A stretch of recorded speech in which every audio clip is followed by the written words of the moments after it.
Well, good morning. Great White Stoke coming at you from the Great White North. It's been a little bit. It was a very busy Alaska summer and a very busy Alaska fall. And I had the opportunity to drive from Alaska down to California to get some equipment, see old mom, and I came back up. And Canada is a trip.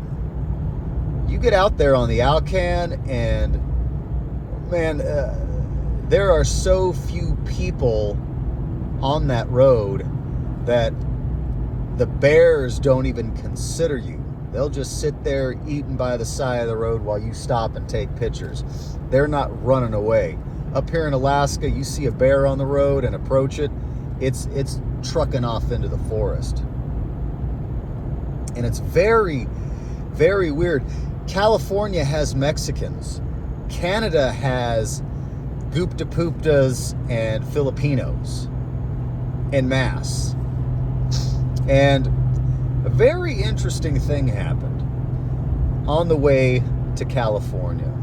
Stopped in the town of Whitehorse, which had a really cool skate park, very clean. And I ended up staying at this hostel that was a bee-themed hostel. And I was there, it was me and the boys, and we crashed out that night, and in the morning we woke up and there were a couple of gentlemen staying there. One claimed he was employed at a think tank, which I chuckled to myself. You work at a think tank, yet you're staying at a hostel. Well, whatever. And there was some tall, red-headed Norsky Canadian. I believe he was Canadian. Anyway, they were discussing Ukraine and Russia and that whole conflict.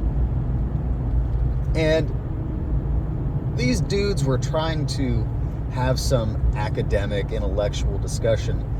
But it dawned on me just how retarded and ineffectual and ineffeminate and what actual cucks they were. Because they were talking about Ukraine and Russia as if Ukraine and Russia are just these two independent organizations that operate in a vacuum and are not influenced in any way by people in small hats or government aid or hidden agendas. No, Russia and Ukraine are just these two quasi-individual nations that are operating in a vacuum. And I started chuckling at the way these gentlemen were talking, because they were, in a sense, arguing that, oh yes, Ukraine needs support. We need to support Ukraine. And that's when I piped up and I asked them, why is it that only Americans and Canadians and Europeans, for that matter, have to care about what's going on in Ukraine and Russia? Why isn't India, Sri Lanka, Brazil, Mexico, why aren't any of Africa, well, that's a continent really, but let's say Zimbabwe, one of those countries on the continent of Africa, why aren't those people being pitched the whole conflict crisis thing and that they need to get involved? No, it's only certain people that are expected to care about this. And it's only certain people that are expected to just let their governments, write check after check with no expectation of repayment. We're just saddling ourselves with debt so we can, I guess, feel better because Russia bad, Ukraine good. So I started asking them, so do you think we need to send more aid? And they wholeheartedly agreed. And when I asked them, oh, well, do you think that we need to send troops over there? should we send troops? And they were wholeheartedly in agreement that, yes, we should send troops. And then I asked them a follow-up question. Well, if we don't have enough troops, should a draft be implemented?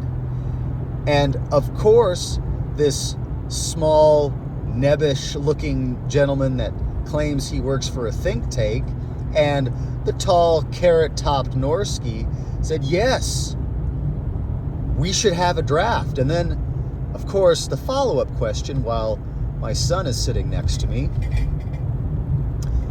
do you gentlemen have children? No. And that's when I called him out. Well, of course, you're all for a draft because you're a childless man who's all the more ready and willing to send somebody else's children to go die in a war for the small hats. And the tall Norski piped up and said, fuck you. And I gave it right back to him. I said, fuck you. Where's your children? You don't have any, but you're more than willing to send my children to die for your virtuousness. Go fuck yourself.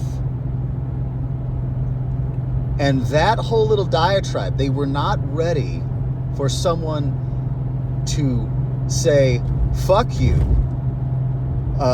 your virtue sucks, and if you feel so strongly about it, why don't you get your ass on a plane and go fucking fight for the Ukrainskis and Zelensky and his big hook nose.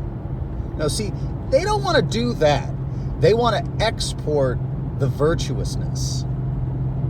And this is why anybody really watching the Ukraine-Russia thing with bated breath or having some opinion about it, if you feel so strongly for Ukraine, fly your ass out there. Okay? If you feel so strongly about Israel or Palestine, fly your ass out there. I don't care anymore. Especially given that 20-year-plus campaign we had in Afghanistan where thousands of our troops come back killed, maimed, irrevocably harmed with PTSD, you name it. I don't care anymore. And frankly, I hope Israel burns down to the ground. I hope Gaza burns down to the ground and Palestine. I have no more fucks to give beyond the people in my immediate